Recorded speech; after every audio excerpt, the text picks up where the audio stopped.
অল্প পরিশ্রমে কিন্তু অনেক কিছুই করা যায়। বন্ধুরা, আজ আমি দেখাবো যে আমার বাগানে কি কি ফল গাছ থেকে টবের গাছ কি কি ফল আমি দেখাতে পারবো। কিছু তো হারভেস্ট করবই এবং কিছু কিছু দেখাবো। চলুন দেখি। নমস্কার বন্ধুরা, এই আখ গাছটি আপনারা অনেকেই দেখেছেন। তো এখন কিন্তু আখ আমি দেখাবো না, দেখাতে এসছি। দেখুন, এই যে ন্যাংন্যাঙে একটি পেঁপে গাছ, আপনারাই বলবেন যে এই সরু ছোট্ট একটি পেঁপে গাছে কি করে একটা এত সুন্দর পেঁপে পাওয়া যেতে পারে। দেখুন, এতেই দেখুন দুটো পেঁপে কিন্তু বেশ বড় ধরে আছে। আমি আপনাদেরকে এই সামনেই দেখাচ্ছি পেরে। এই যে দেখুন, দেখেছেন তো? আকৃতিটা খুব একটা ভালো না, কিন্তু বেশ বড় হয়েছে। তো এখানটিতে এই গাছটি সরু সরু হয়ে বেড়ে গেছে, কেননা খুবই ন্যাংন্যাঙে আর খুব বড় নয়, আর ছোট্ট জায়গা, আর তার সাথে কি একদম রোদ নেই এখানে। তাও আমি যেহেতু পেঁপে গাছ একটু লম্বা লম্বা উঠে যায়, তাই এই দিকে আমি কয়েকটা পেঁপে গাছই লাগিয়ে দিয়েছি। এখানে একটি লাগিয়েছি, তবে এই গাছটি কিন্তু একটু রোদ পায়। এই যে পূর্ব দিকের রোদ, এটি এখানটিতে অল্প হলেও পায় রোদটি।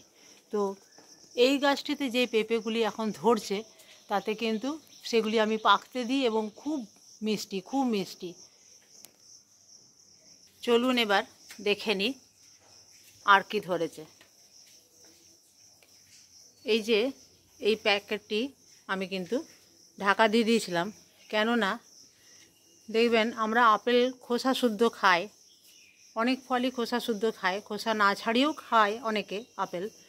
কিন্তু জামরুল এই যে সাদা বা লাল যাই হোক না কেন, কীরকম একটা লাগে যে যদি পোকায় কিছু করে দেয় বা খোলা রাখতে কেমন একটা লাগে, যার জন্য এই যে এয়ার পাস করবে এরকম প্যাকেটগুলো এখন পাওয়া যায় না।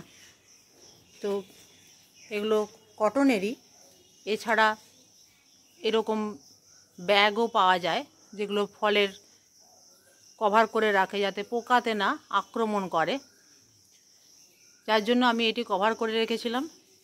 দেখতে পাচ্ছেন কত সুন্দর হয়েছে।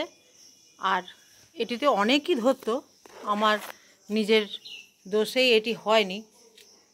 তো যেই দুটি ধরেছে সেটিও কিন্তু কম নয়, কারণ সবসময় আমরা যে কোনো কাজ করতে চাই একটু চেষ্টা করি যাতে পরিশ্রম কম হয়, ফল বেশি পাই।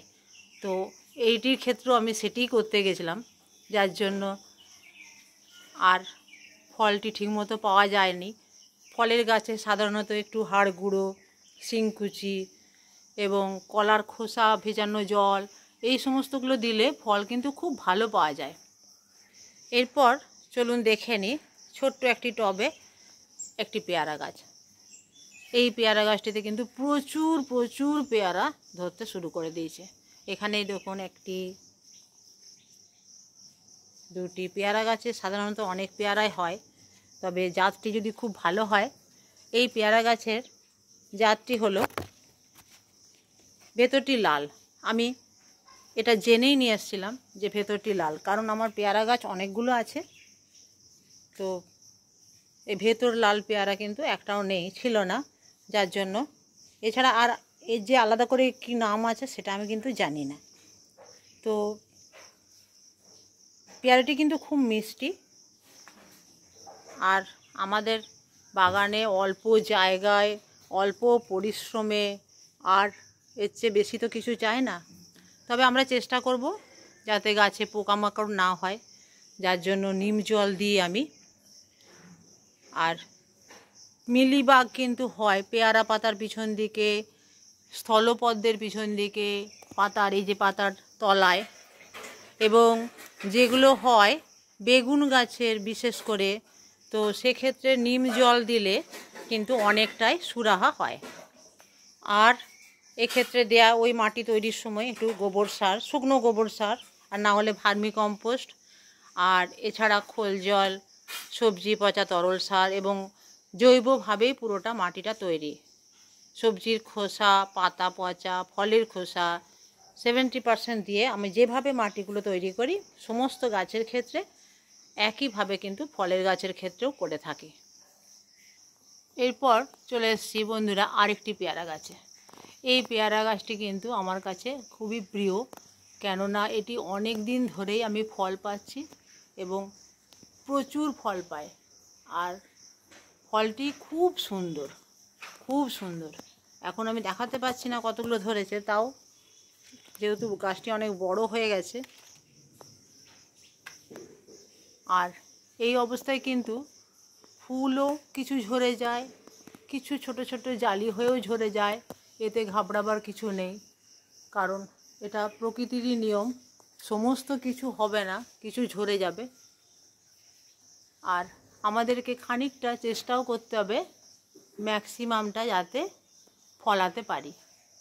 তো গাছের গোড়া যখনই ফুল আসবে তারপর থেকে চেষ্টা করতে হবে যাতে না শুকিয়ে যায়।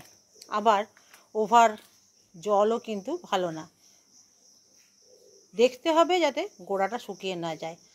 আর এই গাছের গোড়ায় যা আমার সব গাছের গোড়াতেই হয়ে যাচ্ছে, এটার ক্ষেত্রেও কিন্তু কোনো বাদ যায়নি। দেখুন একটা কাটোয়া ডাঁটা কি সুন্দর হয়েছে। যেহেতু এখানের গাছগুলি দেখাচ্ছি, তাই এটিকেও আমি আরেকবার দেখিয়ে দিই। ফল দেখাতে দেখাতে সবজিতে চলে এলাম। এটি অনেক পুরনো গাছ। পুরনো গাছেও যে ধরে বা ধরানো সম্ভব সেটা কিভাবে বলুন তো? এই যে পুরনো ডালগুলো কিন্তু সব কেটে দিয়েছে, এবং যেটাতে যখন ধরবে সেই ডালটি পুরো কেটে দিলে এবং গোড়ার যে হলুদ পাতাগুলি সেগুলিও যদি আমরা ছেটে দিই তাহলে কিন্তু ফল ধরানো সম্ভব। কাজেই আমরা কোনো জিনিসই প্রতিদিন খাই না, এরকম 2-4টে গাছ হলেই কিন্তু আমাদের পরিবারের চাহিদাটা ঠিক মিটে যাবে। এবং অর্গ্যানিকভাবে, জৈবভাবে যদি আমরা তৈরি করি তাহলে সেক্ষেত্রে কিন্তু যেমন সুস্বাদু তেমনি উপকার পাব। এখানে দেখুন এলাচ গাছ, এলাচ ধরতে শুরু করে দিয়েছে এখানে। আর এই গাছের যত্ন একদমই কিছুই না, তবে যেটা দরকার কিন্তু মাটি ভিজে রাখতে হবে। এখন পশ্চিমবঙ্গেও এই এলাচ চাষ সম্ভব হচ্ছে এবং সেই ধরনের চারাই এখানে আমদানি হচ্ছে যেটা এখানকার মাটিতে সম্ভব। তো সেই রকম থেকে আমি নার্সারি থেকে চারা নিয়ে এসেছি, এবং মাটিটি যদি আর্দ্র থাকে সেক্ষেত্রে কিন্তু আমরা ফল পাচ্ছি। দেখতে হবে পাতার ভ্যারাইটিটি কেমন। আপনারাও দেখে রাখুন যে এই যে পাতা, এই ধরনের এলাচ গাছের অনেক ধরনের পাতা হয়, এই পাতাটিতেই কিন্তু এলাচটি ধরে এখানে। এরপর চলে আসছি আমি অন্য একটি গাছ, যেটি বীজের গাছ ছিল, কিন্তু আমি টবে করে তার একটু ব্যবস্থা করেছি। আপনারাও দেখবেন যে বীজের গাছে সাধারণত ফল পাওয়া যায় না, মাটিতে লাগাতে হয়, অনেক মাটি দরকার হয়। বীজের গাছ আমরা টবে করে পরিশ্রম আমাদের বৃথা হয়। সেক্ষেত্রে আমরা কলম, গ্রাফটিং এই সমস্ত গাছই লাগাই যাতে অল্প পরিশ্রমে অল্প দিনের মধ্যে ফলটা পাই। কিন্তু একটা জিনিস আমি নিজেও অবাক হয়ে যাচ্ছি, এটি বীজের গাছ কিন্তু ভালোই কিন্তু ফল ধরেছে, এই যে আপনারা দেখতে পাচ্ছেন। তো কাজেই বাগান করলে যে সবসময় খুব পরিশ্রম করতে হবে সেটা কিন্তু নয়। যেটা দরকার সেটা হলো ধৈর্য এবং ধ্যান, কারণ সময় আমাদের সবারই কম। আমার যদি গাছ লাগানোর দিকে ধ্যানটা থাকে, গাছের দিকে নজর থাকে, তাহলে কিন্তু আমি ঠিক সময় কিন্তু বের করে নেব। এই সময়টা আমি যদি বলি সকালে করবেন বা বিকেলে করবেন, আপনার হয়তো সেই সময়টা হবে না, কিন্তু আপনার যদি ইন্টারেস্ট থাকে, ভালো লাগে, তাহলে সময়টা কিন্তু ভালো লাগার কাজের দিকে আমরা বের করে নিই। কাজেই বাগান করুন, ভালো থাকুন। শুধু ফুল কেন, শাক সবজি সমস্তটাই যাতে বাড়িরও কিছুটা সুরাহা হয়, এবং অর্গানিকভাবে যদি বাড়ির পরিবারের হাতে কিছু তুলে দিতে পারেন সেক্ষেত্রে আপনারও ভালো লাগবে। আজ রাখি, গাছ করুন, খুব ভালো থাকুন, কমেন্টে জানাবেন কেমন লাগলো ভিডিওটি। আর হ্যাঁ, চ্যানেলটি কিন্তু সাবস্ক্রাইব না করে যাবেন না। দেখা হবে পরের ভিডিওতে।